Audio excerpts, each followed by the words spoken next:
Welcome to OET Answers.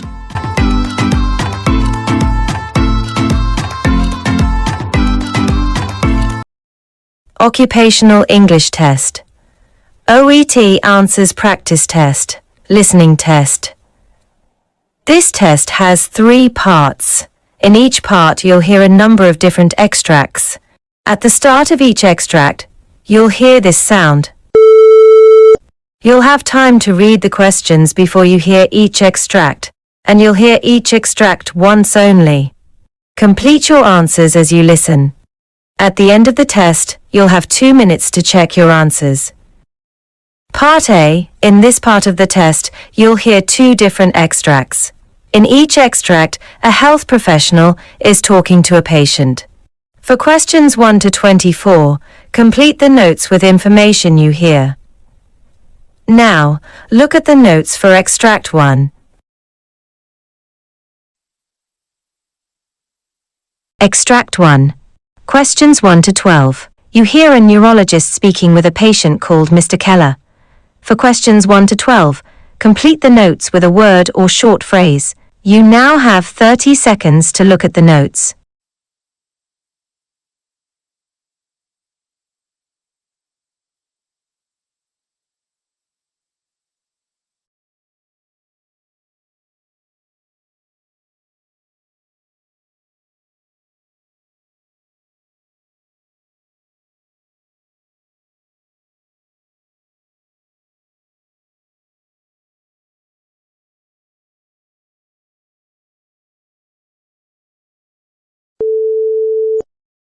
Hello, Mr. Keller.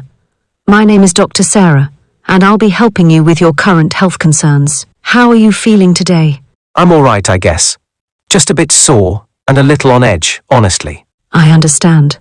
I see here that you sustained a puncture wound on your hand. Do you mind telling me more about what happened? Sure. I was doing some work in my garden yesterday, and I accidentally cut my hand on an old metal fence post. It's a small wound, but I cleaned it as best as I could and put a bandage on it. But now, I'm feeling tense, and my jaw is really stiff. I didn't think it would feel this way so quickly. I see. Based on your description, it sounds like you could be experiencing early signs of tetanus. Tetanus can sometimes start within a day or 2, especially if the wound is deep or involves rusted metal. Do you know if you've had a tetanus booster in the last 10 years? I'm not really sure. I think I had a shot when I was younger, but I haven't kept track of any boosters. That's understandable. Let's talk about what tetanus is and why it's important. Tetanus is an infection caused by bacteria called Clostridium tetani, which is commonly found in soil, dust, and manure. When these bacteria enter the body through a break in the skin, they can produce a toxin that affects the nervous system, causing muscle stiffness and spasms, especially around the jaw, what's often called lockjaw. Lockjaw? So that's why my jaw feels so tight? Exactly. The toxin impacts the nerves that control muscle movement, starting with the face and jaw, and can spread to other parts of the body if left untreated. The stiffness and muscle spasms can become quite severe and even lead to difficulty breathing or swallowing, which is why it's important to catch it early. That sounds serious. I thought a small cut couldn't cause something like that. Yes, it's a common misconception, but even small puncture wounds can introduce the bacteria into the body, especially if they are deep and in contact with contaminated surfaces like rusted metal. The bacteria produce spores that thrive in low oxygen environments, which is why deeper wounds are a risk factor. So what happens now? Is there anything we can do about it? Absolutely. First, I'll check when your last tetanus shot was, as a booster may be needed to help your immune system fight off the bacteria. If we suspect that you're showing early symptoms of tetanus, we can administer tetanus immunoglobulin, which helps neutralize the toxin. Additionally, we'll clean and treat the wound to reduce any remaining risk of bacterial growth. That sounds good. I really don't want this to get worse. I understand. For now, though, it's important to know that tetanus can be managed effectively with prompt care. If necessary, we might start you on antibiotics to help prevent any bacterial spread, and will likely admit you for monitoring just to be safe. Tetanus, if it progresses, can cause other symptoms like muscle spasms in the back or abdomen and even more serious complications, but early intervention significantly reduces these risks. Will I need to stay in the hospital for long? If you're showing symptoms, We may recommend a short stay, mostly to ensure that the infection is managed well and that there's no risk to your respiratory muscles. Tetanus spasms can be strong enough to interfere with breathing, which is why we'd want to monitor for any such complications in a safe setting. That makes sense. I didn't realize tetanus could affect so much of the body. Yes, it can be quite systemic. While tetanus often begins locally, it can spread to other muscle groups if untreated. That's why timely care is essential. Thankfully, since you've come in early, we're in a good position to manage it effectively and prevent any serious complications. I'm really glad I came in now. Is there anything else I should watch out for? It's great that you're being proactive. In addition to muscle stiffness, watch for other symptoms like difficulty swallowing, shortness of breath, or severe muscle spasms. Also, if you experience increased pain or any discharge from the wound, let us know. For now, we'll make sure you're up to date on your tetanus immunization and we'll start treatment as needed. Okay, I'll keep an eye on things. Thanks for explaining all this to me. I feel a bit better knowing what to expect.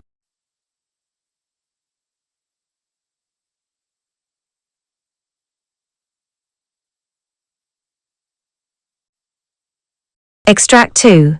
Questions 13 to 24. You hear a doctor talking to a patient called Mrs. Frank. For questions, complete the notes with a word or short phrase. You now have 30 seconds to look at the notes.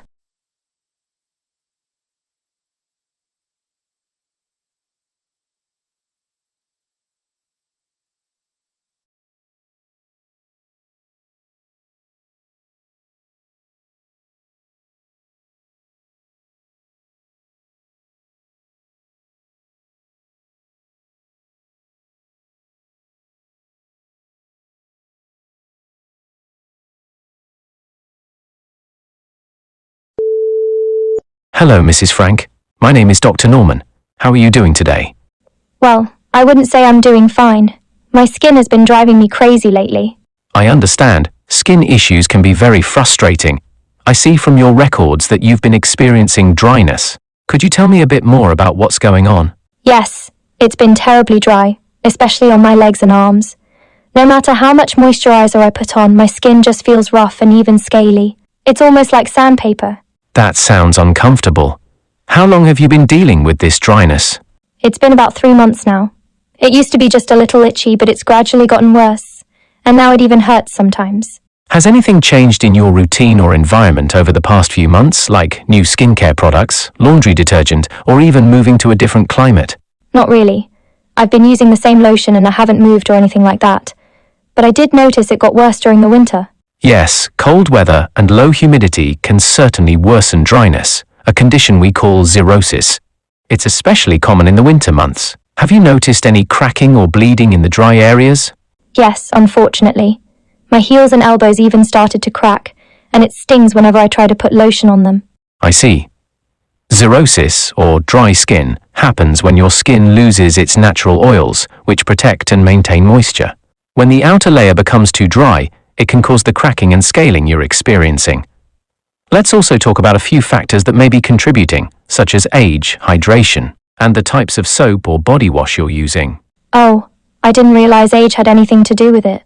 Yes, skin tends to become drier with age, as it produces fewer natural oils.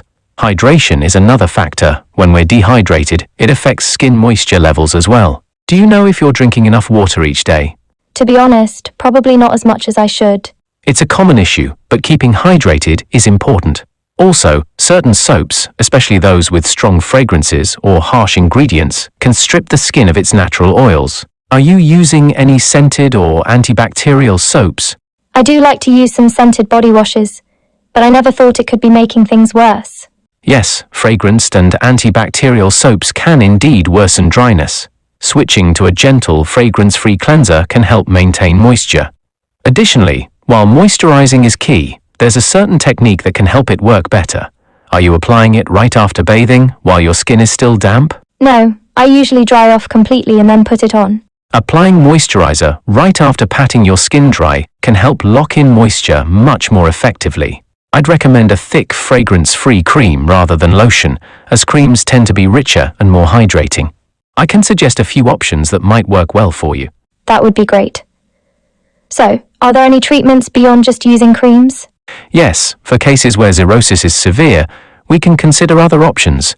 If your skin doesn't improve with moisturizers, I might prescribe a topical ointment that includes urea or lactic acid, which can help by attracting moisture to the skin. So is xerosis something I'll have to manage long term? It's possible.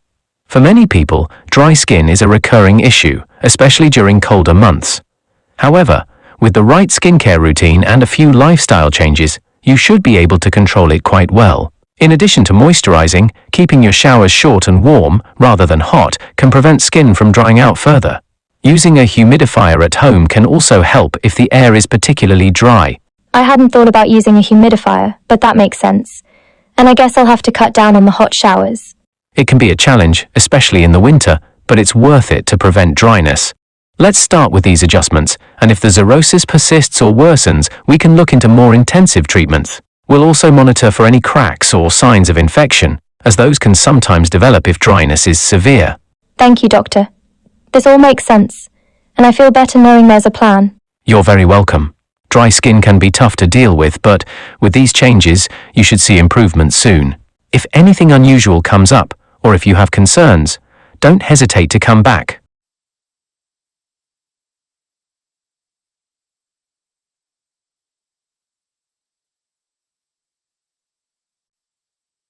That is the end of Part A. Now look at Part B.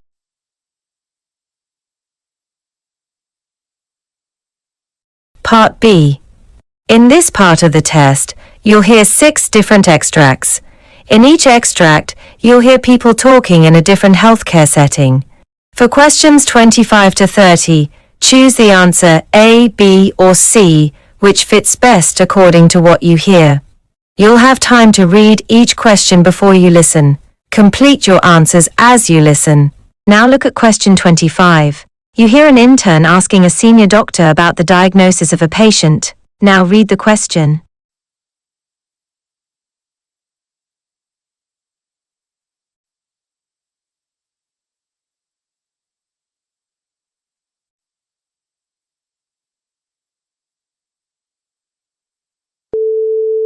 Dr. Singh, I have a question about the patient with persistent abdominal pain. Shouldn't we be considering gallbladder disease as a possible diagnosis? Yes, it is a possibility, but there are a few aspects you should examine closely to differentiate between conditions.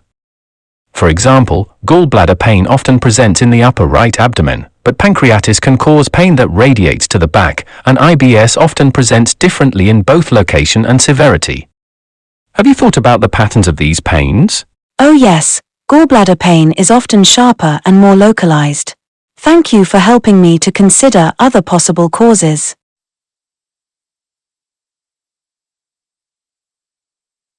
Now look at question 26. You hear a trainee doctor talking to a senior. Now read the question.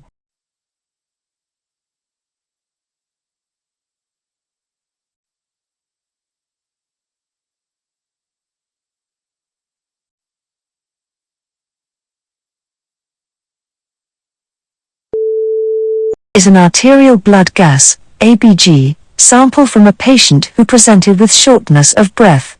I was reading that there are multiple aspects to analyze in an ABG, so I was wondering which one is the most crucial to start with for accurate interpretation. Well, as you mentioned, there are various components in an ABG result, but starting with the pH level is essential. This gives us insight into whether the patient is in a state of acidosis or alkalosis, which is a fundamental step before evaluating other values. There are also guidelines based on the primary and compensatory changes in the blood gases.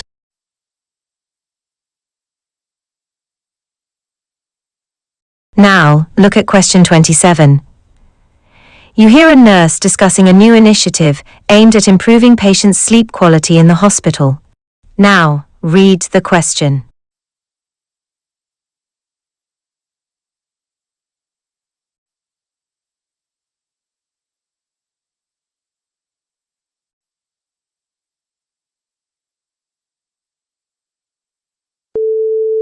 One of our key priorities is enhancing the quality of sleep that our patients get during their stay. We recently launched a program called Sleep Well, which focuses on creating an environment conducive to better sleep. This includes making changes such as adjusting noise levels, ensuring lighting is dimmed during night hours, and providing patients with education on healthy sleep practices. Patients are encouraged to use earplugs or sleep masks if they wish and can request educational pamphlets about good sleep hygiene practices. We've found that patients often struggled with sleep due to the unfamiliar and sometimes disruptive hospital setting. The response has been very positive, with patients reporting that they feel more rested and alert during the day. Because of this success, we are planning to implement this program throughout the hospital.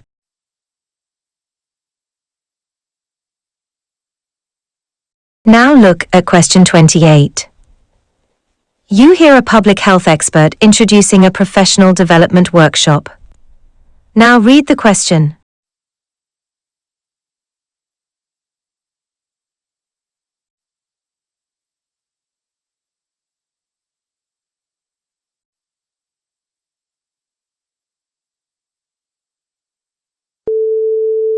Welcome to this workshop. My name is Dr. Elena Ruiz, and I will be guiding you through our discussions today. I am the lead researcher at the Health Equity Institute. This course isn't just about presenting data on socioeconomic factors.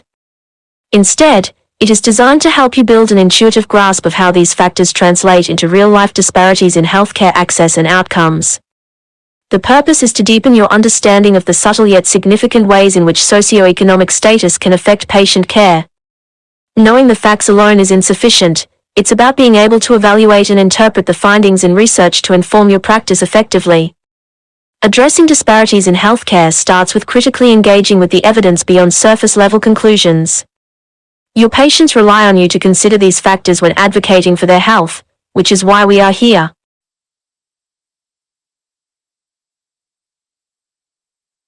Now look at question 29. You hear two healthcare administrators discussing recent findings on healthcare disparities at their hospital. Now read the question.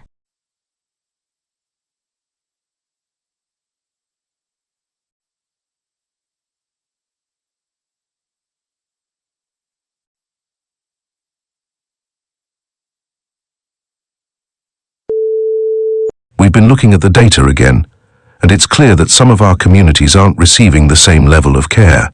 The Chief Medical Officer wants us to address these disparities as soon as possible. Yes, the disparities are especially noticeable in our outreach and follow-up care.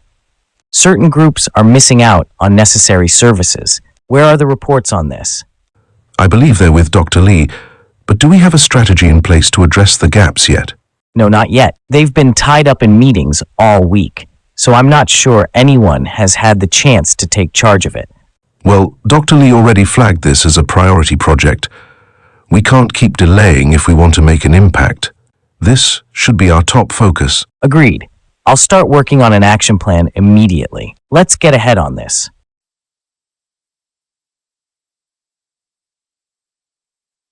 Now look at question 30. You hear a morning briefing in a recovery ward. Now read the question.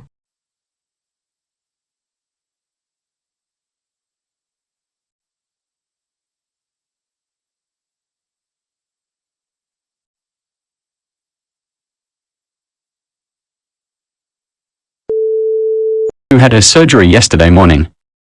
Rachel, could you give us an update on her condition, please? Of course, Dr. Lang. The patient is a 67-year-old woman who underwent a laparoscopic cholecystectomy. Initially, her recovery seemed stable, but she has developed a low-grade fever and reports increasing abdominal pain, particularly around the surgical site. She's also feeling nauseated, and her vitals show a slight increase in her heart rate. Her incision looks clean, and there are no immediate signs of infection externally. However, her discomfort has grown overnight. That's concerning. We need to keep a close eye on her. Rachel, let's prioritize getting her blood work, including a complete blood count and liver function tests, to rule out any infection or other complications. After we review those results, we'll determine if imaging might be necessary.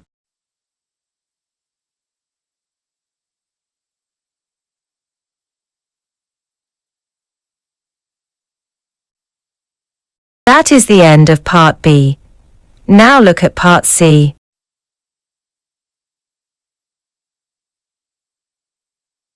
Part C. In this part of the test, you'll hear two different extracts. In each extract, you'll hear health professionals talking about aspects of their work. For question 31 to 42, choose the answer A, B, or C, which fits best according to what you hear. Complete your answers as you listen. Extract 1.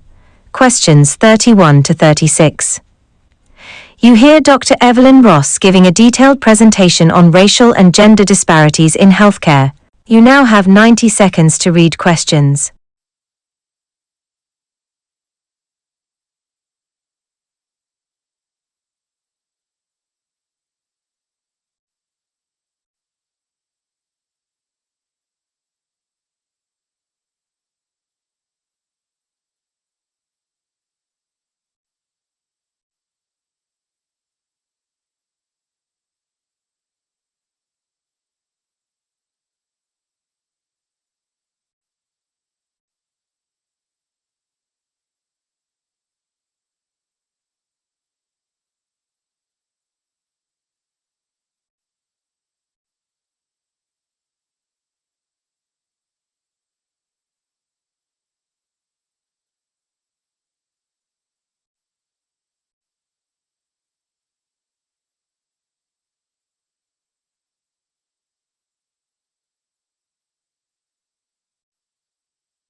Good afternoon, everyone. I'm Dr. Evelyn Ross, a researcher and educator focused on healthcare equity. Today, I want to explore the critical issue of racial and gender disparities in healthcare. This isn't a new problem, but it's one that demands more urgent attention. In healthcare, we often assume that treatment and access are equal for everyone. Yet the reality is quite different. So, what are these disparities? Racial and gender biases in healthcare can show up in many ways, affecting diagnosis, treatment, and outcomes. For example, research has shown that black patients are systematically undertreated for pain compared to white patients, and women are more likely to have their symptoms dismissed or misdiagnosed, especially in areas like heart disease and autoimmune disorders. These aren't isolated issues, they're part of a systemic pattern that impacts millions. In 2020, a study from the American Medical Association found that Black and Hispanic patients were less likely to receive life-saving interventions in emergency rooms compared to their white counterparts. And if we look at maternal mortality rates, Black women are 3 times more likely to die from pregnancy-related complications than white women in the U.S. This isn't just due to socioeconomic factors, it's also about biases in the healthcare system that influence how care is provided. Now, why does this happen? Well, part of it is unintentional. Medical professionals might hold implicit biases that they're not even aware of, but these biases lead to assumptions about a patient's pain tolerance, compliance with treatment, or even their likelihood of substance abuse. For example, studies have shown that medical trainees sometimes believe that Black patients have thicker skin or experience less pain, ideas that have no basis in fact but still affect treatment decisions. The problem is not just individual biases, but also structural issues. Our healthcare system has built-in barriers, like financial constraints and a lack of cultural competence, that disproportionately affect marginalized groups. Language barriers, for instance, can make it difficult for non-English-speaking patients to get the care they need, and limited access to providers in certain communities only worsens these issues. So, what can be done? I think the first step is awareness. Healthcare professionals need to be trained to recognize and address their own biases. Implicit bias training can help providers understand how these biases manifest and encourage more mindful patient interactions. However, training alone is not enough. Healthcare institutions must also take responsibility. Policies that promote diversity among healthcare providers, cultural competency in patient interactions, and protocols that hold staff accountable for discriminatory practices are essential. Some hospitals are already trying to build trust by hiring community health workers who understand the needs of specific populations. Additionally, Incorporating translators and culturally sensitive materials can help bridge communication gaps and build rapport with patients from diverse backgrounds. Let's also look at data collection. Currently, data on race and gender disparities in healthcare isn't as robust as it should be. By tracking health outcomes by race and gender, institutions can identify where disparities exist and target those areas for improvement. This kind of accountability can make a significant difference. For example, some health systems have developed real-time monitoring of treatment disparities to ensure that patients of all backgrounds are getting equal care. We could also consider implementing health equity audits as part of routine quality assessments in healthcare facilities. And finally, there's the ethical responsibility. Medical professionals have a duty to do no harm, and that includes preventing harm caused by biased care. We have to ask ourselves, how can we create a more inclusive healthcare system? That might mean questioning existing practices and advocating for change at the policy level, whether that's through supporting legislation to reduce disparities or promoting community outreach programs. This is an enormous issue that affects patient safety, workforce equity, and public health. It's not just about individual patients, it's about ensuring our healthcare system is fair and inclusive for everyone. By addressing these disparities, we're working not only to improve outcomes for marginalized groups, but to build a system that works better for all patients. And ultimately, that should be our goal, a healthcare system that respects and values every person equally.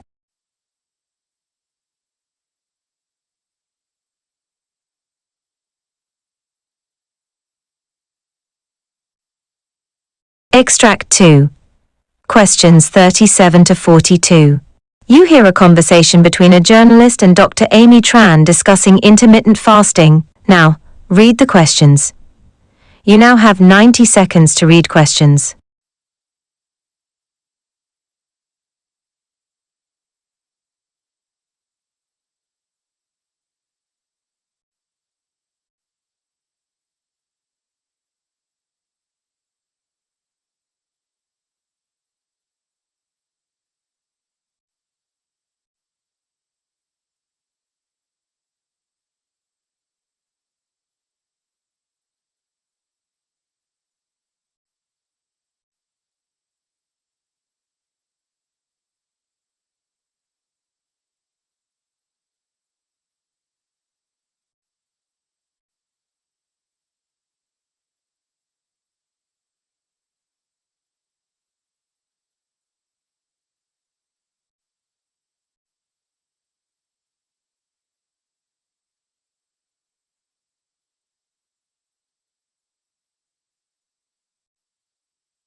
Hello everyone, I'm Dr. Amy Tran, and today I'd like to address intermittent fasting, one of the most discussed topics in health and wellness these days. I'll go over the potential benefits, common misconceptions, and clarify who may benefit from it and who might need to approach it with caution. Let's start with a basic understanding. Intermittent fasting is not a diet in the traditional sense. It's an eating pattern that alternates between periods of fasting and eating. One popular method, the 16/8, involves fasting for 16 hours and eating during an 8-hour window.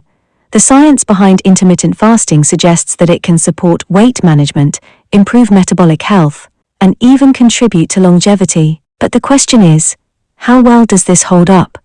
There is evidence that fasting may help in reducing body fat and improving insulin sensitivity, both of which are crucial in preventing metabolic diseases. Studies suggest that fasting periods lead to lower insulin levels, encouraging the body to utilize stored fat for energy. And there's been a lot of focus on autophagy, a process where cells clear out damaged components which is stimulated during fasting. Autophagy is a kind of cellular cleanup, if you will, and it's linked to longevity and disease prevention. Now, one big misconception about fasting is that it's a surefire way to lose weight. While it can help some people reduce calorie intake, it's not a magic bullet. Fasting might help you lose weight, but only if you don't overeat during the eating window. In fact, many people overcompensate, undoing the calorie deficit they created during fasting. Additionally, the quality of food is just as important. No amount of fasting can counterbalance a diet full of processed foods. Another area of confusion is fasting's effect on metabolism. Many worry that fasting will slow down their metabolism. But short-term fasting has actually been shown to slightly boost metabolic rate by increasing adrenaline and norepinephrine levels. However, long-term or excessive fasting could indeed lead to metabolic adaptation or slow down due to prolonged calorie restriction. The key is balance and knowing your body. Let's address the question of who intermittent fasting might be beneficial for and who should avoid it. Fasting can be effective for generally healthy individuals looking to improve metabolic markers or for those who struggle with conventional dieting. There's also potential benefit for those at risk of type 2 diabetes, as fasting may help regulate insulin levels. However, fasting may not be suitable for everyone. For instance, pregnant women, people with eating disorders, or those who are underweight should avoid it. Young people still growing, or those on certain medications, should also be cautious and consult a healthcare provider. Then, there's the issue of fasting and mental clarity. Supporters claim that fasting enhances cognitive function, often citing that ketones, produced during fasting, serve as an efficient fuel source for the brain. While some preliminary research indicates a positive link, more studies are needed to understand the long-term effects. However, it's worth noting that some people feel fatigued, irritable, or have difficulty concentrating when fasting, which can impact productivity and mental well-being. The health benefits of intermittent fasting are indeed promising, but it's essential to separate science from hype. Fasting isn't an all-in-one solution, and it's not the only way to achieve health goals. Ultimately, any dietary change should align with an individual's health profile and lifestyle. Fasting should feel sustainable, not forced. In summary, intermittent fasting offers potential benefits, from metabolic improvements to weight management, but these depend on the individual's overall diet and lifestyle. Misinformation around fasting can lead to unrealistic expectations, and this is why it's so important to approach fasting with a well-rounded understanding. Remember, health isn't just about when we eat, it's also about what we eat.